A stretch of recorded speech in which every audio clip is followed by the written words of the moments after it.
Alright everyone, we're on to our fourth comic book on this Batman collage, and this comic book is also another very important comic book issue in the history of Batman, because this comic book is the very first introduction to Robin. This is Detective Comics issue number 38 from April of 1940. Other than Dick Grayson and his alter ego Robin being the newest and the biggest thing to be introduced in this comic book, there are some other things in this issue that are introduced for the first time, but as per usual, let's read the synopsis and we'll get into all of that after. So this story is called Robin the Boy Wonder. The Grayson family arrive in Gotham City as trapeze artists for a traveling circus. After a session of practice, their son Dick, training, overhears an argument between the owner, Mr. Haley, and two unnamed men, who are demanding he provided protection payments. The following night,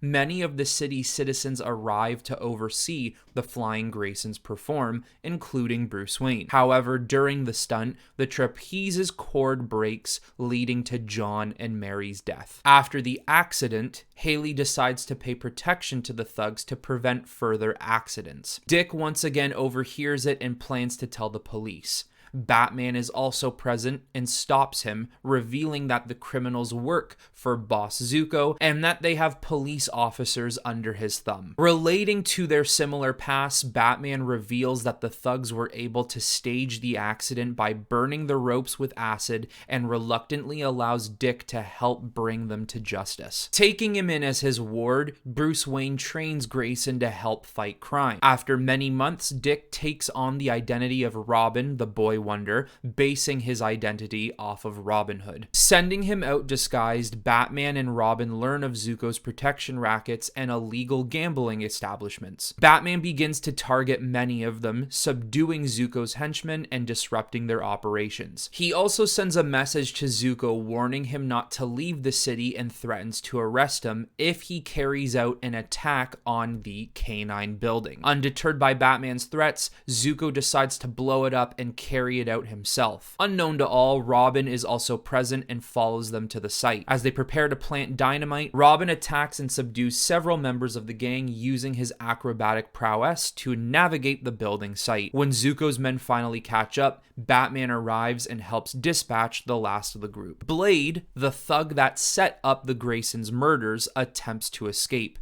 However, Batman captures and forces him to give a confession on his part in the Graysons' murder. Angered that he squealed on him, Zuko kills Blade by pushing him from the building. However, Robin takes a photograph connecting Zuko to a murder and giving them enough evidence to convict him. Though he has obtained justice, Dick decides not to return to the circus and instead stays in the city to help Batman's operations, believing his parents would have wanted him to fight crime and enjoying the thrill of the adventure. Despite his reservations, Batman decides to allow him to help in his future adventures against crime and corruption. So even to this day, this origin story for Dick Grayson and Robin, it's still very similar today. I don't really think they change all that much for Robin when there's new continuities and new origin stories to tell. They might change little details here and there, but nothing too drastic.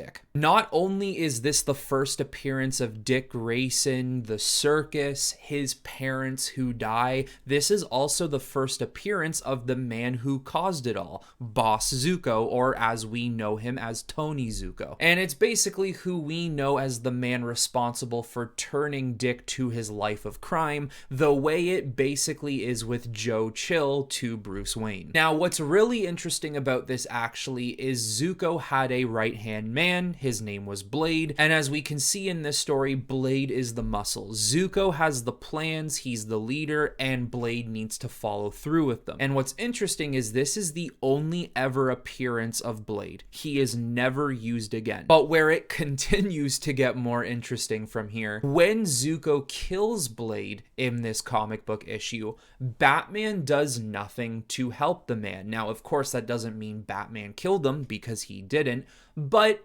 maybe nowadays you would see Batman every now and then go out of his way to save a criminal who's being potentially killed by another criminal. Back then in the 40s, Batman did not care. There are moments today where Batman certainly would not care, but I think Batman would more likely go out of his way to potentially save him, maybe for a multitude of reasons, being questioned by the cops, having information that he may need to turn on Zuko, but not in the 40s. And with Batman letting this criminal fall to his death, we should also note the fact that in this building site they're fighting in, Robin kicks 3 henchmen off of the building, leading to their death. So clearly, back in the 30s and the 40s, the very strict code that Batman has to never kill was not developed at that time. Sure, they may not go out of their way to directly kill you, but if you do get killed in their line of fire, well, then so be it. Now, very popular in Batman stories, comic books, movies, video games, you name it.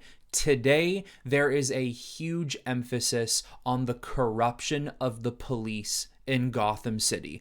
Frankly, there's corruption in every single corner and crevice of Gotham, but the cops are some of the worst of the worst. When Batman is fighting crime, he's not just fighting thugs and gangs and criminals in his rogues gallery, he is also fighting the police, because a lot of them are corrupted. And interestingly enough, in this comic book issue, it is the first issue in Batman's history to talk about the corruption of Gotham City's police without ever diving into the fact that corruption in Gotham City, especially the police force, was going to be a main topic of discussion in Batman stories moving forward into the future. It's funny how sometimes you can create things without knowing how much of an impact it will have for the future. You almost can't think of Batman without thinking of the corrupted and scummy police force that runs around Gotham City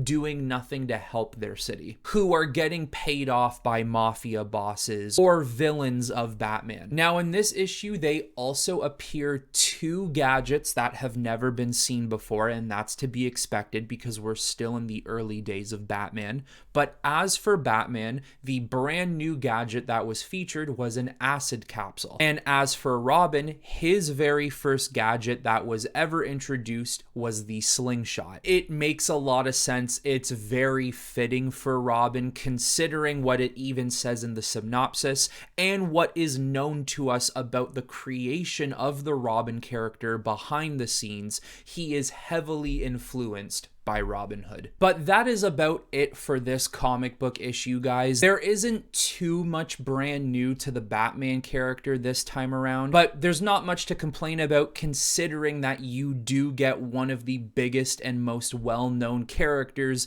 not in just DC, but in comic books in general, with Dick Grayson's Robin. But there you have it. That is comic book number 4 on this Batman collage. And who knows, within this DCU, maybe we're in a situation where we're finally going to get to see the origin of a Robin who fights alongside Batman. But anyways, everyone, now it is your turn to let me know in the comments below what you thought of this issue and what you think of the original origin of Robin, even though it's really not much different than any other origin we've gotten from him. But that's all I got for you on this one, guys. So until next time, I will talk to you all very soon.